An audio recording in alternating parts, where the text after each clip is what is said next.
নমস্কার বন্ধুরা, রিনার কিচেনে আপনাদের সবাইকে স্বাগত জানাই।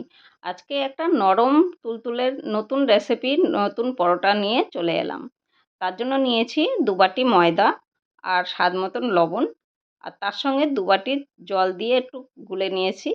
তারপরে একটা আলুকে গ্রেট করে আদা, লঙ্কা আর লবণ দিয়ে মেখে রেখেছিলাম, সেটা দিয়ে আবার একটু গুলে নিলাম। আর দিলাম 2টো ডিম। 2টো ডিম দিয়ে ভালো করে ফেটিয়ে নেব। ভালো করে ফেটিয়ে নিয়ে তারপরে দিয়ে দেবো একটু বেকিং পাউডার। বেকিং পাউডারটা দিয়ে একটু গুলে নেব, নিয়ে তারপরে চলে যাব মূল রান্নায়। তারপরে একটা প্যান বসিয়ে 2 হাতা করে দিয়ে দেখুন, একদম অল্প তেল দিতে হবে। সুন্দর নরম তুলতুলে পরোটাগুলো হবে। একবার খেলে বারবার আপনারা খেতে চাইবেন। বাচ্চাদের টিফিনে দিলেও বাচ্চারাও বলবে যে মা আমাকে এটাই বানিয়ে দাও। আপনাদের যদি আমার এই রেসিপিটা ভালো লেগে থাকে তাহলে আমার চ্যানেলটাকে সাবস্ক্রাইব করে দেবেন।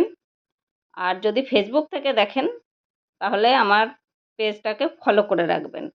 নিয়েছি টক দই আর নিয়েছি একটু ধনেপাতার চাটনি। এটা খেতে এতটাই ভালো লাগে যে কি বলবো, একবার না খেলে আপনারা বুঝতে পারবেন না। বানিয়ে খাবেন, যদি টেস্ট লাগে আমাকে কমেন্ট করে জানাবেন।